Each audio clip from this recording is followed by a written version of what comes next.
ఈరోజు మన వీడియోలో రాగి సంగటి చికెన్ పులుసు ఎలా తయారు చేసానో ఈ వీడియోలో అయితే చూడండి. పెళ్ళికి ముందు అయితే నాకు చికెన్ అసలు తినను కూడా, అసలు ఇష్టం కూడా ఉండదు. పెళ్ళయ్యాక ఇట్లానే రాగి సంగటి చికెన్ చేసి మా బావ దగ్గరికి పిలిచి, మా పెద్ద బావ ఒక ముక్క వేసుకొని తిని ఎలా ఉంటుందో చూడు అన్నాడు.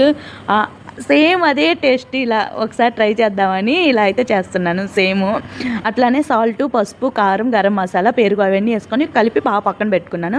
ఆ తర్వాత ఉల్లిపాయలు, పచ్చిమిర్చి, కరివేపాకు, టమోటా ఇవన్నీ బాగా కుక్ చేయాలి. అల్లం వెల్లుల్లి పేస్ట్ కూడా వేసుకోవాలి. ఆ కలిపి పెట్టిన చికెన్ని దాంట్లో వేసేయాలి. ఒక అరగంట సేపు బాగా కుక్ చేయాలి. మసాలా తయారు చేసుకుంటున్నాను. ధనియాలు, చెక్క, మొగ్గ అవన్నీ బాగా మంచిగా రోట్లో అలా దంచుకున్నాను.